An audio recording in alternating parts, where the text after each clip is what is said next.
제4장. 너희가 아들이므로 하나님이 그 아들의 영을 우리 마음 가운데 보내사 아빠 아버지라 부르게 하셨느니라. 그러므로 내가 이후로는 종이 아니요 아들이니 아들이면 하나님으로 말미암아 유업을 받을 자니라. 오늘 우리가 함께 본 본문 갈라디아서 본문 가지고 나의 정체성을 알자라는 우리 제목으로 함께 오늘 또 말씀을 나누고 또 은혜를 받기를 원합니다. 여러분, 정체성이 뭔지 아시죠? 정체성이 뭡니까? 쉽게 말하면 나는 누구인가? 나는 누구인가? 이 정체성은 우리가 살아가면서 형성되는 것이지만, 특별히 우리 믿음의 사람들은 내가 누구인가, 내가 어떤 목적으로 살아가는가, 내가 어떤 사명을 가지고 살아가는가, 그거에 따라서 우리 삶의 방향이 달라지는 것이죠. 쉽게 설명하자면 요즘 많이 이제 우리가 기도해야 될 거, 참으로 기도해야 될 게 이게 차별금지법에 나오는 성의 정체성.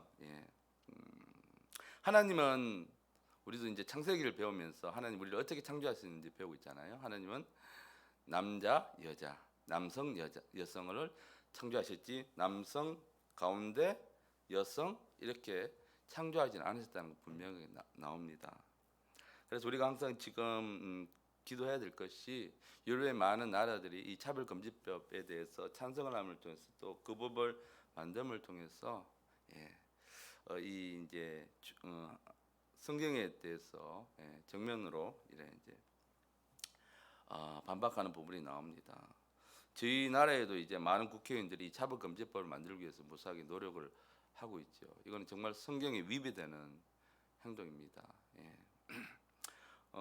예전에 이제 한 6월 달쯤 되면 매번 서울 광장에서 퀘어 축제가 열리게 되죠.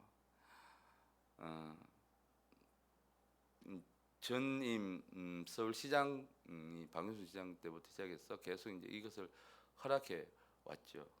이제 그래서 그 서울시청 안에 있는 신우회 사람들이 이에 대해서 행정소송을 냈죠. 이 부분에서. 그래서 처음에는 한 열 몇 명이 되는, 불과 많지는 않습니다. 한 열 몇 명이 되는 이분들이 자기의 지위에 대해서 책임을 지고 어떤 징계를 받더라도 부처에 가서 이 광장에 대해서 허가한 것을 취소해 달라고 요청을 했지만 거절당하고, 또 시장 앞에 같이 찾아갔지만 역시 거절당해서 행정소송을 했습니다. 1차에서 기각당하고 2차에서도 기각을 당합니다. 그럼 이제 3차 대법원에 가 있습니다. 여러분 생각나실 때마다. 그래서 왜냐하면 서울에 있는 인권위에서 이 케어 축제를 못하게 하는 것은 인권 위배가 된다. 그래서 그 법을 바꾸어서 행정인 법을 바꾸어서 이것을 이제 누구에게나 다 허락할 수 있는 것으로 해라라고 이야기를 하면서요. 특별히 성소수자에 대해서 인권에 위배되는 모든 서울시청의 법 조항들을 개선을 해라라고 합니다. 그래서 신우에 있는 사람들이 그분들이 행정 소송을 냈습니다. 이제 대법원에 가 있는데요. 여러분, 중요한 것은 우리가 내가 누구인가, 믿는 사람들조차도 퀘어 축제를 하는 것이 뭐가 잘못된 것인가라고 하지만요. 이 차별금지법에 대해서 근본적으로 우리가 찬성을 하게 되면 우리가 제대로 이제는 우리 자녀들이 그리고 우리가 예배를 제대로 드릴 수 없는 상황이 이를 수밖에 없게 됩니다. 그래서 오늘 나는 누구인가, 나의 정체성은 무엇인가에 대해서 잠깐 말씀으로 함께 나누고자 하는데요. 먼저 오늘 이 갈라디아서는요, 갈라디아의 저자는 봐도 사도 바울입니다. 사도 바울이 기록됐고요, 이것을 썼고요. 기록된 시기는 사도 바울이 3차 전도 여행에 마게도니아에 머물면서 고린도후서를 쓴 다음에 이 본서 갈라디아서를 기록한 것으로 추정을 하고 있습니다. 그래서 이 편지를 쓴 목적은 갈라디아서 하면 이 서신서거든요. 서신서는 편지를 이야기를 합니다. 그때 에베소서, 갈라디아서, 빌립보서 뒤쪽에 서가 붙은 것은 모두 바로 서신서를 이야기를 하고 편지의 이야기인데요. 그래서 사도 바울이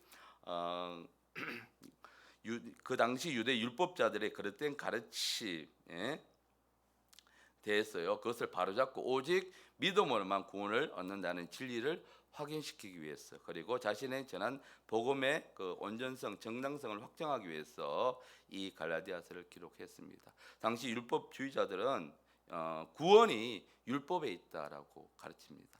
그래서 예수 그리스도를 절대적으로 부인을 하죠. 인정을 하지 않습니다.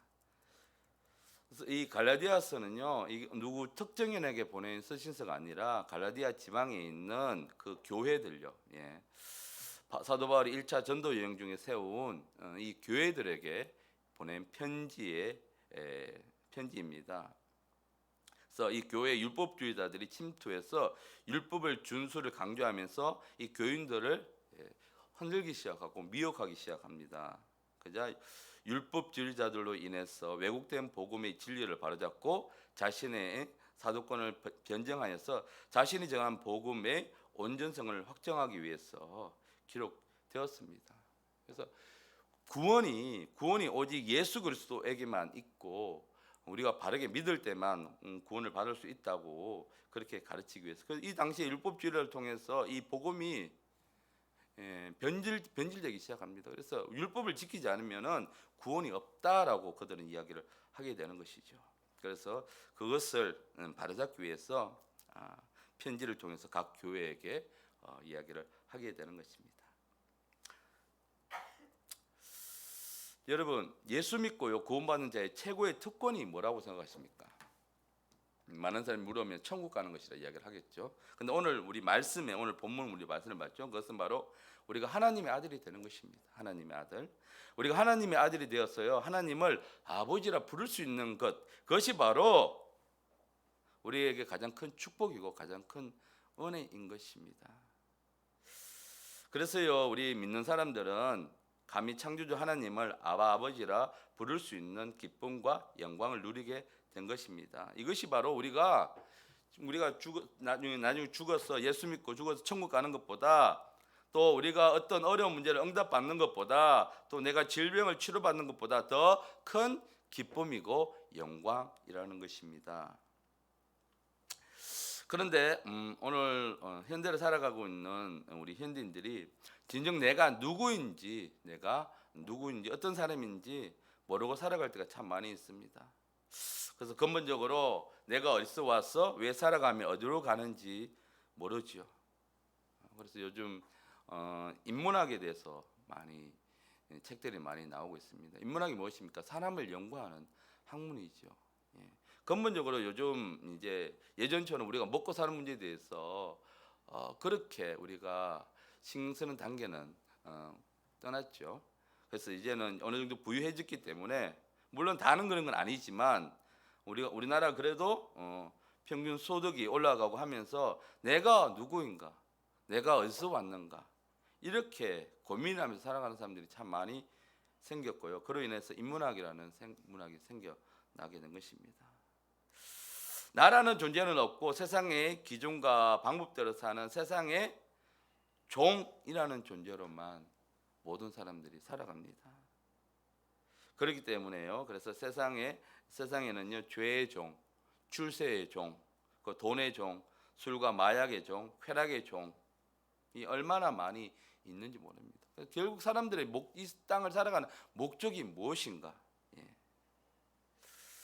그러나 우리는 세상의 종도 그리고 마귀의 종도 아닙니다. 하나님 아버지는 우리가 종처럼 사는 것을 결코 원하지 않습니다. 하나님은 우리를 종이 아니라 왕 같은 존재로 창조하셨고요, 우리가 하나님의 아들이 되는 은혜와 축복을 우리에게 주셨습니다.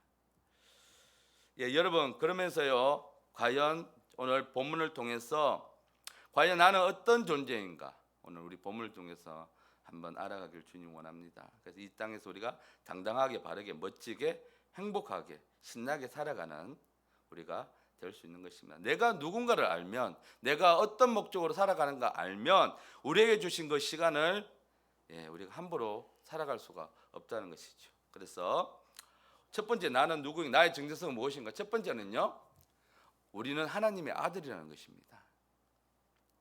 세상과 똑같이 우리가 옷 입고 세상에 똑같이 생활하고 직장 생활하고 먹고 마시고 하지만 우리의 신분은 그들과 다르다는 것이죠.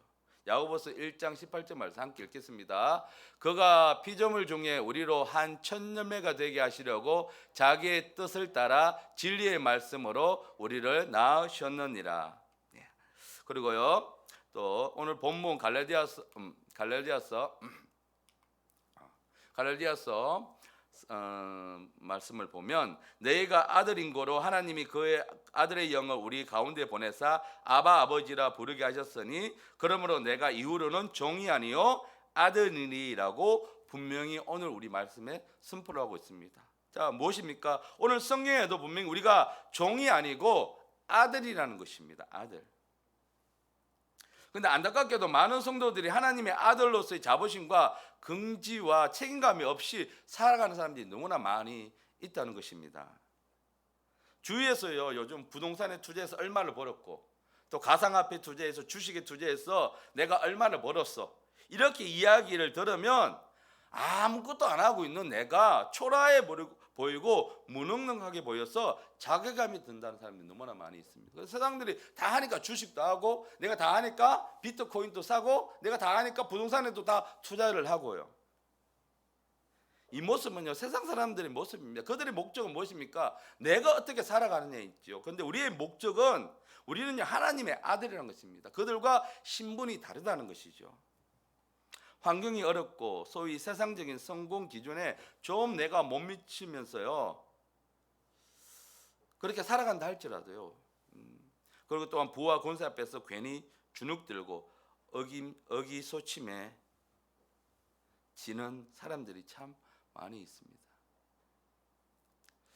이것은 왜 이런 일이 일어납니까? 바로 내가 누구인가를 잘 모르기 때문에요. 내가 누구인가를 모르기 때문에 그런 생각이 드는 것입니다. 또한 하나님이 누구신가를 모르고요, 하나님의 그 믿음, 과연 내가 전적으로 하나님 의지하고 있나? 그 믿음에 대한 확신이 없기 때문입니다. 그러나 우리는요, 더 이상 그럴 필요가 없다는 것이죠. 왜냐하면 하나님의 아들이라는 신분은요, 천사에게도 허락하지 않은 영광이기 때문입니다. 천사는 영적인 존재이죠. 우리보다 월등히 능력이 뛰어날 것처럼 우리가 보이지만, 하나님은 천사들에게 아들의 권리를 주지 않았습니다. 히브리서 1장 5절 말씀 함께 읽겠습니다. 하나님께서 어느 때에 천사 중 너희에게 내가 내 아들이라 오늘날 내가 너를 낳았다 하셨으며 또다시 나는 그에게 아버지가 되게 그는 내게 아들이 되리라 하였느뇨. 하나님께서는 천사들을 우리를 돕는 존재로 만드셨지, 우리보다 뛰어난 존재로 만들지 않으셨고요, 결코 그들에게 하나님의 아들의 자리의 지위를 허락하지 않으셨다는 것입니다. 우리가 하나님의 아들로 당당하게 살면요, 우리가 살아가는 환경도 변화가 됩니다. 우리에게 하나님의 아들로서 자부심이 없는 것은 무엇입니까? 내가 누군지를 잘 모르고 내가 기도를 하지 않기 때문입니다. 기도하지 않으면요, 결국 성령의 음성보다는 마귀의 속삭임에 내 귀가 더 기울이지게 됩니다. 여러분, 다윗이 하나님과 관계가 멀어지게 되고 죄의 유혹에서 벗어날 수 없게 되었습니다. 사무엘하 11장 1절 말씀에요, 그 해가 돌아와 왕들이 출전할 때가 되매 다윗이 요압과 그에게 있는 그의 부하들과 온 이스라엘 군대를 보내니 다윗은 예루살렘에 그대로 있더라. 다윗이 이제 다윗과 그 부하들이 전쟁을 하고 있습니다. 전쟁을 하면 목숨 걸고 전쟁을 보냈습니다. 근데 다윗은 어디에 있습니까? 다윗은 예루살렘 성전에 그대로 있습니다. 좋습니다. 예루살렘. 근데 여기서 다윗은 무엇을 하고 있었냐가 중요하죠. 다윗은 그들의 부하들이 목숨 걸고 전쟁하고 있을 때 예루살렘에 머물러 있었습니다. 그러면 부하들이 전쟁을 하고 있으면, 사지에서 전쟁을 하고 있으면 그 왕은 무엇을 해야 됩니까? 특별히 다윗은, 하나님으로부터 기름 부음 받은 다윗은 그는 기도를 해야 되는데 기도하지 않았습니다. 그가 있어야 할 자리는 바로 기도의 자리였다는 것이죠. 그런데 그는 그 자리에 없었습니다. 어디에 있었을까요? 2절 말씀 보겠습니다. 그때 다윗이 그의 침상에서 일어나 왕궁 옥상에서 거닐다가 그곳에서 보니 한 여인이 목욕하는데 심히 아름다워 보이는지라. 지금 전쟁을 하고 있는데 왕은요, 시간을 보십시오. 저녁 때 그의 침상에서 일어났다고 그랬습니다. 그러면 지금까지 쭉 침대에 머물러 있다는 것이죠. 뭘 했습니까? 침대에 머물러서 기도했을까요? 그런데 그때 저녁에 일어나 늦지막하지 저녁에 일어나서 왕궁 옥상에 올라갔어. 왜 옥상에 올라갑니까? 그가 있어야 할 자리는 기도하는 자리죠. 그런데 거기서 거닐다가 한 여인이 목욕하는 것을 보는데 심히 아름다웠더라. 지금 왕이 이럴 때입니까? 하나님의 사람은 있어야 할 자리가 있고 피해야 할 자리가 있는 것입니다. 결국 다윗은요, 그 여인 누굽니까? 바세바를 불러 불륜을 저지릅니다. 그 바세바가 누굽니까? 우리아의 아내. 그 전쟁을 하고 있는 그 아내의 부인입니다. 그 아내와 불륜을 저지르는 것입니다. 지금 그 부하는 어디에 있는 것입니까? 백성과 다윗 왕을 위해서 목숨 걸고 전쟁을 하고 있습니다. 전쟁을. 여러분, 정말 이 막장도 이런 막장이 없습니다. 진짜. 우리가 있어야 할 자리를 우리는 분별할 줄 알아야 됩니다. 여러분. 그렇지 않으면요, 우리는 사탄의 표적이 되어서 죄를 짓게 됩니다. 우리가 있어야 할 곳은요, 하나님 앞이요, 기도하는 자리입니다. 여러분, TV 앞도 아니고 침대도 아니고 그리고 세상의 유희를 즐기는 자리도 아니고 하나님 앞 기도하는 자리에 있어야, 그 바로 우리가 말씀의 자리에 있어야, 말씀 앞에 있어야 한다는 것입니다. 여러분, 다음 주간이 이제 우리 고난 주간입니다. 우리 교회에서 고난 주간, 고난 미션이 있죠. 여러분, 우리가 그 미션을 수행하면서 한 주간 모든 문화에서, 모든 미디어에서 좀 벗어나서 말씀을 묵상하고 하나님 앞에 기도하는 자리에 있기를 우리는 작정하시길 바랍니다. 그래서 우리가 그 기간 동안 얼마나 많은 미디어가, 얼마나 많은 문화가 우리를 점령하고 있습니다. 그래서 그 기간만큼은 우리 문화 금식도 하고 또 한 끼 금식도 하면서 말씀을 더 많이 읽는 시간들을 가졌으면 좋겠습니다. 여러분, 사탄은 우리가 죄의 종이라고 속삭입니다. 너는 종이야. 네가 무슨 하나님의 아들이야. 네가 하는 행동을 봐. 네가 안에 있는 모습을 봐. 네가 무슨 하나님의 아들이야. 라고 우리를 조롱하면서요, 자꾸 그 마음을 심어줍니다. 그래, 나 같은 게 지금 내가 하고 있는 행동을 봐 하면서 우리를 낭망시킵니다. 우울에 빠지게 만들고요. 그러나 성령님은요, 우리가 하나님의 자녀임을 증거하고 있습니다. 로마서 8장 16절 말씀에 함께 읽겠습니다. 성령이 친히 우리 영으로 더불어 우리가 하나님의 자녀인 것을 증거하시나니.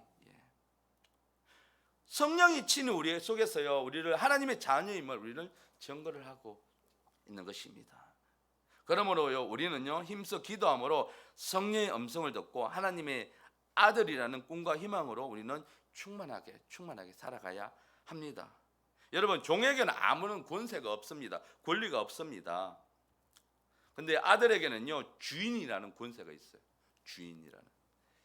종은요, 아무리 적게 일해도 힘이 들지만 주인은요, 아무리 오래 일해도 힘이 납니다. 사장으로 일하는 거랑 직원으로 일하는 건 다르죠. 사장으로 일하면 내일이니까 절대 피곤하지 않습니다. 직원들은 어떻게 합니까? 힘이 들죠. 똑같은 인생을 살면서 종은 의무감으로 살지만 아들은요, 이 의무를 초월해서 살아갑니다. 우리 모두 날마다 성령과 기도로요, 하나님과 교제함으로 우리가 하나님의 아들로서의 권세를 누리며 살아가는 오늘 하루가 되시길 바랍니다. 두 번째, 우리가 나는 누구인가? 아들은요, 성령을 선물로 받습니다. 하나님의 아들일 때에 성령을 선물로 받는다는 것입니다. 여러분, 성령 침례를 받고 충만한 것은요, 아들만이 누리는 특권입니다. 방금 전에도 성령이 우리를 하나님의 아들로 정하신다 그랬는데 그것이 바로 아들이 누리는 특권이라는 것이죠. 그래서 세상의 종된 자들은 결코 성령을 받지도 못하고 성령을 알지도 못합니다. 요한복음 14장 17절에 그는 진리의 영이라 세상의 능히 그를 받지 못하나니 이는 그를 보지도 못하고 알지도 못함이라. 그러나 너희는 그를 아나니 그는 너희와 함께 거하시며 또 너희 속에 계시겠습니다. 그래서 세상 사람들에게 아무리 전도하고 예수님에 대해서 이야기해도 그들이 모르는 이유가 무엇인가? 성령이 없기 때문입니다. 성령은 예수님을 가르치고 하나님을 알게 하는. 그런데 세상들에게 아무리 이야기해도 그들이 거부하는 이유가 바로 거기 있는 것입니다. 그래서 우리가 그들 위해서 전도할 대상자를 위해서 꾸준히 우리는 기도를 해야 하는 것입니다. 만약에 세상이요 성령의 충만함의 영광을 안다면, 성령을 안다면 세상 사람들이 성령에 대해서 소홀하게 하지 않을 겁니다. 세상 성령이 얼마나 좋고 성령이 우리에게 어떤 일하고 역사를 하시는지 그들이 바르게 안다면 예수님을 거부하지 않겠죠. 여러분, 우리는 모두 혹시 나는 하나님의 아들로서 성령의 특권을 소홀히 하고 있지 않는가 한번 물어보시길 바랍니다.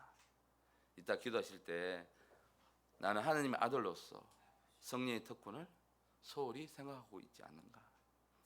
아버지께서는 성령을 보내심은 아들의 유익을 위하기 때문입니다.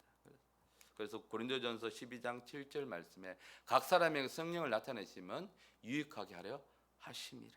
우리에게 성령을 주시면 우리에게 유익을 주시기 위하기 때문에 성령 받으라 하고 성령 충만하라 이야기를 합니다. 여러분, 성령 충만함은 계속 유지되는 것이 아닙니다. 그래서 기도를 통해서 우리 기도할 때마다 성령을 나에게 충만하게 부어달라고 우리는 매일매일 요청을 해야 합니다. 성령의 유익을 누리느냐 누리지 못하느냐는 바로 우리에게 달려 있습니다. 성령은 인격적인 분이십니다. 요청하는 사람에게, 구하는 사람에게 성령은 부어주시고 알게 해주십니다. 하나님 말씀에 순종하면 성령을 선물로 받아 누리면서 살아갈 수 있지만 불순종하면요 에덴 동산에서 쫓겨난 아담과 하와처럼 많은 걸 가졌죠. 그러나 제대로 누리지 못했습니다. 그러므로 우리는 예수님을 닮아 새벽을 깨우며 기도하여 성령의 능력으로 살아가야 합니다. 예수님께서도 사역을 하시기 전에 미명 아주 이른 아침에요 항상 홀로 기도하는 시간을 가졌습니다. 누가 그랬습니다. 목사님들 너무너무 힘드니까 새벽 예배가 없었으면 좋겠다. 누가 새벽 예배를 만들었느냐. 저도 그런 생각을 했는데 말씀을 읽어보니까 예수님이 만드셨더라고요. 그래서 대한민국에 희망이 있는 것은 우리가 성령을 따라 살아가기 때문에, 예수님을 따라 살아가기 때문입니다. 뭐니 해도 우리는요 말씀을 따라 살아가고 성령을 따라 살아가고 예수님을 따라 살아갈 때 그 삶은 우리 주님께서 절대로 그냥 두지 않으신다는 것입니다. 성령과 동행하면 아버지께서 은혜로 주신 것들을 누리며 살 수 있습니다. 고린도전서 2장 12절 말씀에요.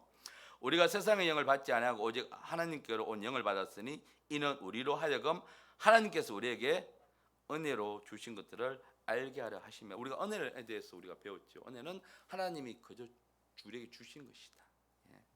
우리가 어떤 노력을 하더라도 정성을 들여도 이 은혜를 하나님 주시지 않으면 받을 수가 없다. 그래서 우리는 정성을 들여서 무엇을 받는 신앙이 아닙니다. 전적으로 하나님의 은혜인 것이죠. 그래서 우리의 부모님들 그 윗세대들은 그런 무속 신앙에 그런 게 있어서, 정화수 신앙이 있어서 물도 넣고 열심히 빌면 정성을 하면, 그래서 내가 얼마나 열심히 하나님께 드렸느냐에 따라 하나님 복을 주실 것이다. 전혀 아니라는 것이죠. 전적인 하나님의 은혜인 것입니다. 그래서 하나님 우리가 세상의 영을 받지 않고 오직 하나님의 영, 세상의 영이 아니라 우리가 하나님의 영을 받았다는 것입니다. 그러면 우리가 성령을 통해서 누리는 아버지의 은혜는 어떤 것이 있을까? 성령을 통해서 누리는 아버지의 은혜는요, 첫 번째요, 성령은 종에게는 금지된 아버지의 비밀을 자녀에게 알려주신다고 하셨습니다. 성령은요 하나님의 비밀될 것을 알고 계시죠. 왜? 성부, 성자, 성령 삼위일체 대신 우리 하나님이 여기서 삼위는요 인격을 나타냅니다. 그래서 성령님도 인격을 가진 분이십니다. 그래서 인격을 가진 분이 무시하면 어떻게 됩니까? 예. 그 사람에게는 부어주지 않으시죠. 좋아하는 사람에게, 여러분들도 좋아하는 사람들에게 호감을 가지시지 않습니까? 예. 여러분들이 저를 좋아해 주시니까 저도 여러분을 좋아합니다. 여러분이 저를 미워하면 저도 여러분들을 미워합니다. 이것이 바로 성령의 역사심입니다. 그래서 성령을 자꾸만 찾으십시오.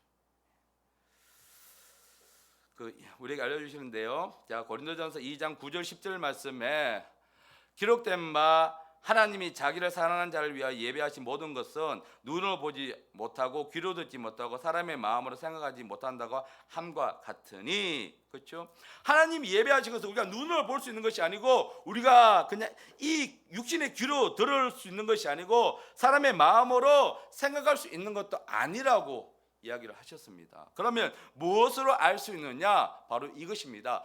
오직 하나님이 성령으로 이것을 우리에게 보이시니 성령은 모든 곳 하나님의 깊은 것까지 통달하시느니라. 그러니까 성령 충만함을 받아야 하나님 우리를 위해서 예배해 놓은 것을 보게 되는 것이죠. 성령 충만함을 받아야 하나님의 음성을 들을 수가 있는 것이고요. 성령 충만함을 받아야 하나님의 뜻을 우리가 알 수 있는 것입니다. 성령 충만하지 않은데 하나님의 뜻을 보게 해달라고, 듣게 해달라고, 하나님 대체 나에게 어떤 계획을 가지고 있냐고 해도 우리가 알 수가 없는 것입니다. 예. 아무리 뛰어난 사역자, 목사님들이 할지라도 기도, 하나님과의 그 관계가 단절되는 순간 다 막혀버리죠. 아브라함 보십시오. 하나님의 뜻을 거슬려서 사무엘을 했더니 하나님 몇 년 동안 너무 섭섭해서 13년 동안 아브라함에게 나타나지 않았습니다. 오직 성령 충만할 때에, 성령 충만할 때에 하나님의 기쁜 것을 우리는 깨달을 수가 있습니다. 두 번째요, 하나님이 성령을 통해서 주신 하나님의 은혜는 바로 성령은 자녀된 우리를 돌보시고 우리를 위하여 아버지께 친히 간구하신다는 것입니다. 로마서 8장 26절 함께 읽겠습니다. 이와 같이 성령도 우리의 연약함을 도우시나니 우리는 마땅히 기도할 바를 알지 못하나 오직 성령이 말할 수 없는 탄식으로 우리를 위하여 친히 간구하시니라. 성령께서요 자녀된 우리를 돌보십니다. 세상의 자녀를 돌보시는 것이 아니라 믿음의 자녀를, 하나님의 아들들을 돌보시는데요, 우리 연약함을 아신다는 것입니다. 그래서 우리를 위해서 연약해 있는 우리 앞을 너무나 잘 아시기에 우리를 위해서 하나님께 간구를 하신다는 것입니다. 여러분, 그래서요 우리가 힘들 때, 우리가 어려울 때요, 우리가 고난 가운데 있을 때에 우리가요 비난하기보다는요, 원망하기보다는 기도하십시오. 하나님께. 그러면 성령께서 우리의 연약함을 우리보다 더 잘 아시기 때문에, 고난의 깊이를 우리보다 더 잘 아시기 때문에 하나님께 간구하신다는 것입니다. 그러므로 그리고 성령은요 우리를 아들로 인치셔서 아버지의 유업을 이어받게 하십니다. 갈라디아서 4장 7절 말씀 이게 없네요. 여기 있고, 갈라디아서 오늘 읽었던 4장 7절 본문의 말씀을 보면, 그러므로 내가 이후로는 종이 아니요 아들이니 아들이며 하나님으로 말미암아 유업을 받을 자니라. 여러분, 만약에 여러분들이 국회의원들의 제가 재산 공개를 봤는데, 어떤 분은요 현금이 통장에 65억이 있다고 합니다. 현금 당장 쓸 수 있는 돈이. 솔깃하지 않습니까? 저는 솔깃했었어요. 상상할 수 없는 돈이지 않습니까? 이 땅에서 부족함이 없는 돈이지 않습니까? 평생 써도 못 쓰는 돈이지 않습니까? 만약에 그런 사람의 자녀이면, 그 사람의 그 유업을 내가 받을 수 있다면, 세상의 것도 어마어마한데 우리가 하나님, 이 땅을 만드시고 이 땅의 주인이시고 창조주이신 하나님의 것을 내가 유업으로 받는다면, 우리는 근데 그것에 대해서 크게 자부심을 느끼지 못해요. 권리를 누리지 못하고 살아요. 그래서 뭐 어쩌라는 거야? 하나님이 그걸 주시는데 내 눈에 보이지 않으니까, 내 육신의 눈을 보이지 않으니까 그렇게 생각하는 우리 믿는 사람들이 너무나 많이 있습니다. 내가 얼마나 대단한 사람이고 내가 얼마나 어떤 위치에 있는지를 모르기 때문에요. 우리가 이 땅에서 그것을 제대로 누리지 못하고 살아가고 있습니다. 그런데요, 하나님으로서 말미암아 유업을 이을 자라고 우리에게 말씀하십니다. 우리의 유업은 세상의 기업과 달리 결코 망하지 않는 하늘의 기업입니다. 베드로전서 여기 있네요. 베드로전서 1장 4절에 썩지 않고 더럽히지 않고 쇠하지 아니하는 유업을 잊게 하시나니 곧 내일을 위하여 하늘에 간직하신 것이라. 여러분, 이 땅에 있는 것은요, 세상에 있는 이런 실패할까봐 전전긍긍하고 없어질까봐 불안해합니다. 또한요, 그것을 잃어버리게 되면 그것에서 되게 많은 미련을 줍니다. 그것을 아까워하고요, 그것을 생각합니다. 루스의 아내가 소돔과 고모라가 멸망할 때 왜 돌아봤을까요? 거기 있는 거, 세상에 있는 너무 아까우니까 절대 돌아보지 마라 그랬는데요. 여러분, 돌아보지 마시기 바랍니다. 우리가 하나님의 아들이기 때문에 하나님께서는요, 우리가 하나님께만 집중하면 하나님께서는 예비하신 것은 우리가 상상을 초월하는 것을 우리에게 주신다는 것이죠. 사람이 죽으면 세상에서 가져갈 수 있는 것은 어떤 것도 없습니다. 여러분, 이제 삼성 그룹 회장 이건희 씨가 죽었는데 뭘 가져갔나요? 이 많은 재산들 다 가져갔나요? 아니죠. 아닙니다. 아무것도 가져간 것이 없습니다. 부자든 가난한 자든 다 똑같습니다. 죽을 때는요. 세상의 것은 신기루이죠. 신기루일 뿐입니다. 손에 잡아도 결코 잡히지 않고 내 것이 되지 못합니다. 그러나요, 하나님께로부터 받은 유업은 영원합니다. 이 땅은 잠깐이죠. 우리가 영원히 살 것은 아직 만들어지진 않았지만 하나님의 천국이, 그것에 우리 소망을 두고 살아가죠. 여러분, 천국에도 계급이 있다는 거 아시나요? 아시죠? 그럼 어떤 계급으로 살아가기를 원하십니까? 저는요, 항상 목사님께서 강조하시는 왕 같은 제사장, 교황이 막 한 고을 아니고요, 두 고을 아니고 최소한 10고을 이상을 다스릴 수 있는, 솔직히 이 땅에서 누리지 못하고 살았는데요, 기왕에 내가 예수님을 믿고 산다면 내가 천국에서만큼은 욕심을 좀 부려도 되지 않겠습니까? 그래서 여러분들도요, 하나님께서 허락하신 그 고을, 많은 고을을 다스리는 그런 왕 같은 제사장으로 여러분 이 땅에서 준비하는 분들이 되시길 바랍니다. 여러분, 우리 날마다 충성함으로, 성령 충만함으로 아들의 특권을 누리면서요 살고요, 위대한 믿음의 가문을 이 땅에서 세우도록 여러분들 노력하셔야 합니다. 내 자녀들, 믿음의 자녀들 세워줄 수 있도록 부단히 기도하셔야 합니다. 자, 세 번째요, 내가 누구인가? 세 번째, 아들은요 종과 다르게 살아야 합니다. 아들이면서 종처럼 사는 것은 가장 어리석은 일이죠. 안타까운 것은 하나님의 자녀가 자꾸만 죄의 종으로 산다는 것입니다. 육신의 정욕, 안목의 정욕, 이생의 자랑을 위해서 사는 것은 바로 종의 모습입니다. 종이 아니라 자녀임을 아는 자는요, 삶의 목적과 삶의 자세가 다릅니다. 종으로 사는 것이랑 내가 상속자야 아들로 사는 것은 다르죠. 내가 어떤 큰 기업의 그 상속자로 사는 것이랑 그곳에 직원으로 사는 것이랑 다르지 않습니까? 삶이 다르지 않습니까? 마찬가지인 것입니다. 우리도 여기서 이 땅에서 종으로 사는 것이랑 하나님의 아들로 사는 것이라는 삶의 목적과 자세가 근본적으로 다르다는 것입니다. 그거 달라야 한다는 것이죠. 자녀는요 부모의 뜻과 마음을 알지만 종은 시키는 일만 합니다. 딱 그까지만 하죠. 또 자녀는요 부모와 이 가문의 영광을 위해서 삽니다. 그런데 종은요 자기를 위해서 살아요. 내가 이걸 하지 않으면 안 되니까 살기 위해서 하는 것이죠. 자녀는 죽기까지 이 아버지에게, 부모에게 순종하지만 종은요 마지못해 억지로 굴복하는 것입니다. 자녀는요 책망받고 책만 받으면 고치지만요, 종은요 책만을 받으면 불평하고 떠나버립니다. 자녀는 부모의 허물을 덮어주지만 종은 드러내고 부풀려 소문을 냅니다. 뒷담화를 하죠. 우리 주인은 이래. 우리 주인은 이것이 정말 못마땅해. 우리가 교회를 섬기면서요, 우리가 교회에서 섬기면서 앞선 지도자들이 사람이기 때문에 실수를 할 수가 있죠.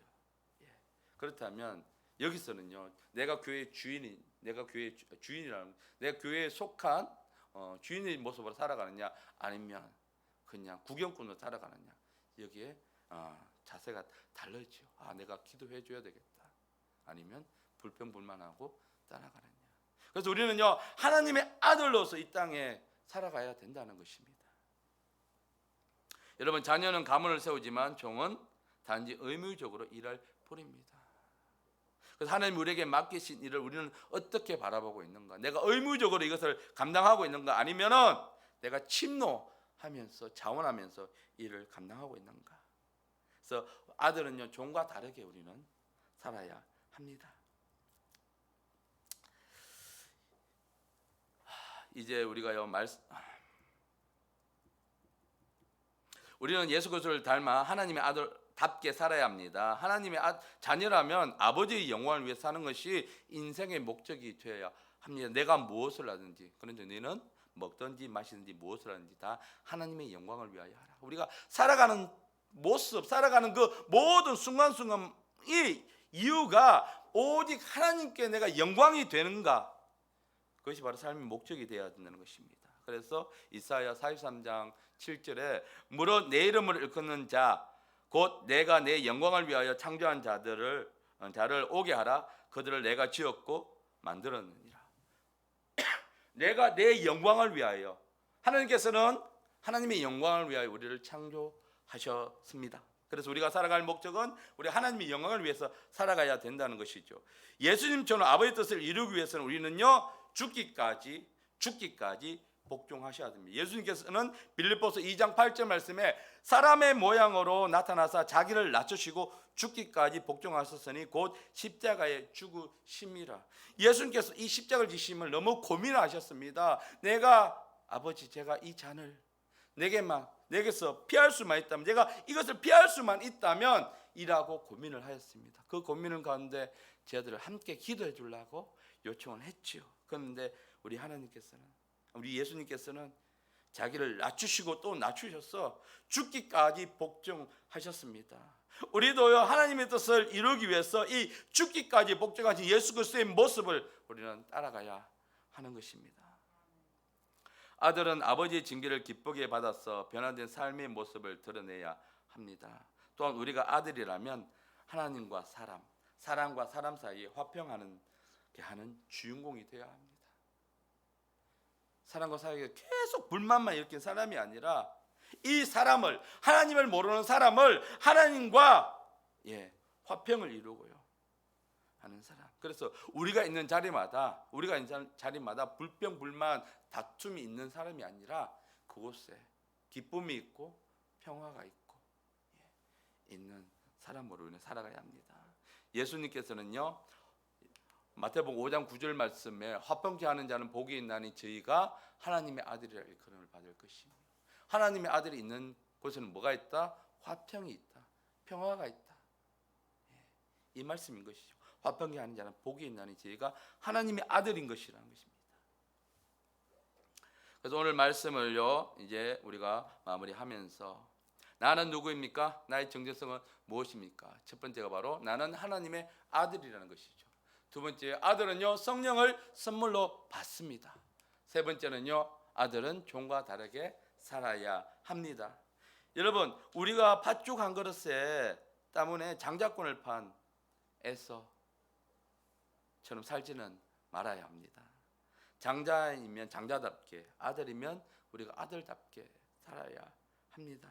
그런데 이것은 내 힘으로 살 수가 없습니다. 성령님께 요청을 하셔야 합니다. 주님, 제가 하나님의 그 장자로서 또 내가 아들로서 살 수 있도록 저를 도와주시옵소서. 우리가 아들답게 살 때야 아들의 영광과 유업을 풍성하게 누릴 수가 있습니다. 예수 믿고 구원받는 우리는요 이제 죄의 종이 아닙니다. 하나님의 아들인 것입니다. 환경이 어떠하든 하나님의 아들이라는 우리의 신분은 변하지 않습니다. 하나님 아버지의 사랑은요 오직 아들된 우리에게만 부어집니다. 우리 모두가 아들의 신분을 가지고 살아갈 때 우리 가정의 변화와 삶의 변화가 일어나면서 나를 통하여서요 지역이 변화가 일어나고 나라가 변화하는 축복이 임할 것입니다. 그러므로 하나님의 아들로서 긍지와 자부심을 갖고요 당당하게 멋지게 우리에게 허락하신 오늘 하루를 살아가는 사랑하는 제자교회 또 새생명교회 모든 성도님이 되시길 바랍니다. 함께